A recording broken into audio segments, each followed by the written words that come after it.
Welcome Jesse Sandberg, Senior Director, Quality Assurance and Performance Management at the MTA. He's going to be talking to us about shared services at the world's largest transportation company. So Jesse, the MTA began its Shared Services Initiative in 2008 with a plan to have an established support center in just 5 years. So we're all eager to know what's going on. Can you update us on the progress, the services you now provide? How's it all going? Naomi, thank you. It's gone terrifically. We launched a little company division to plan for the shared services in 2008. And in January 1st, 2011, we went live with all accounts payable and finance for the entire MTA. That's about $13 billion in invoices, and successfully launched.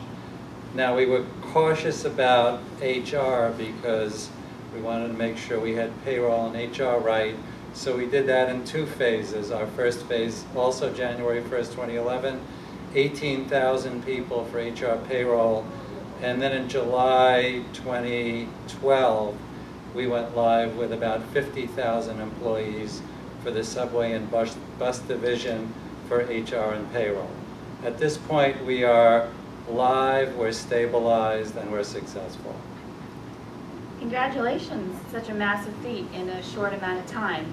So I'm interested, and since we're in shared services, we like metrics. So is there a specific metric that you're particularly proud of?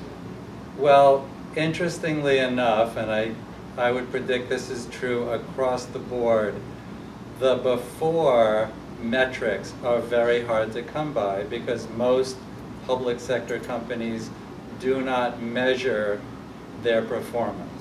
However, in a shared service environment, that's exactly what you have to do. So for example, we answer phone calls now at a call center within 30 seconds, 80% of the time. That's our metric.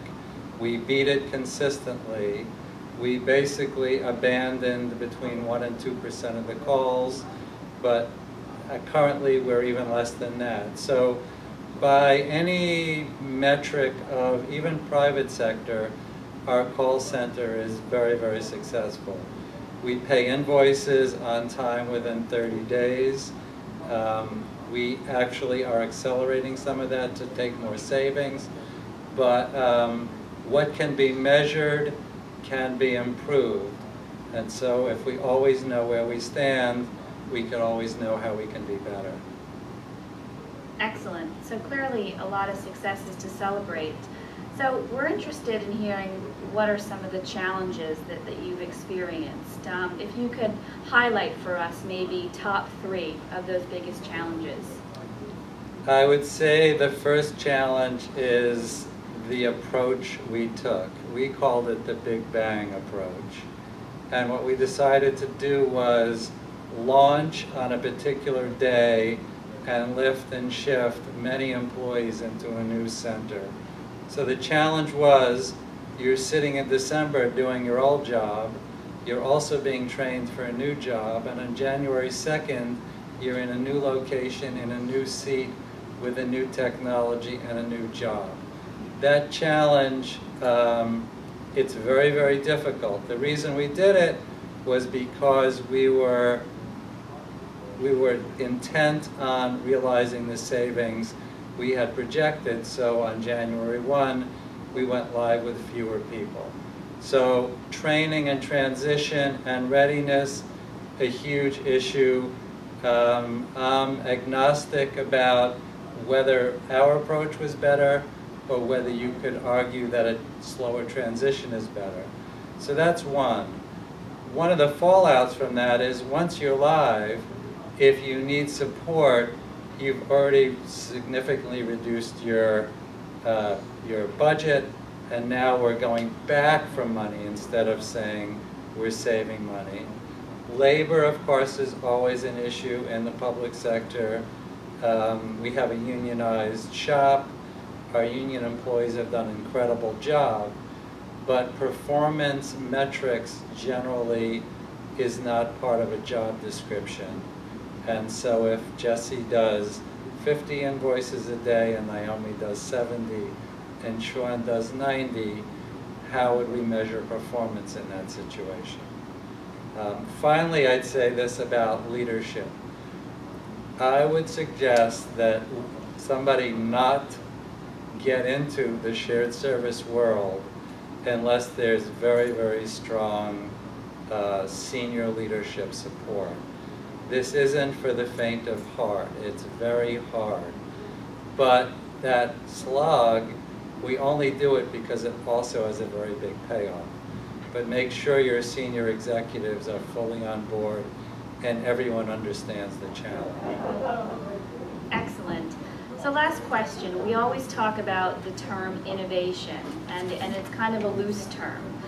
So would you define innovation for us as you see it, and give us an example of how you've impacted the MTA's bottom line through innovation? Every week at our senior staff meeting, we put on the board a few key items: transparency, customer service. Every week, we go around the table and we challenge ourselves to see, has somebody done something this week to improve either of those two processes? And the reason we do it is because shared services is ineffective if it begins to look like the old way of doing business. If it were the old way of doing business, we used to call it centralization. And centralization meant, I'm going to do a certain amount of work that you used to do. The way it works now is we're doing work together. You're approving an invoice and I'm paying it. You're hiring Naomi, but I'm posting the job. So unless we're transparent, we can't be as successful as we really want to be. Excellent. Well, thank you so much for your time today. Jesse will be participating at the upcoming Shared Services for Public Sector event, November 13th to 15th in San Diego. This event attracts federal, local, and state government, transportation, higher education, and healthcare. You can also visit us on the web at www.sspublicsector.com.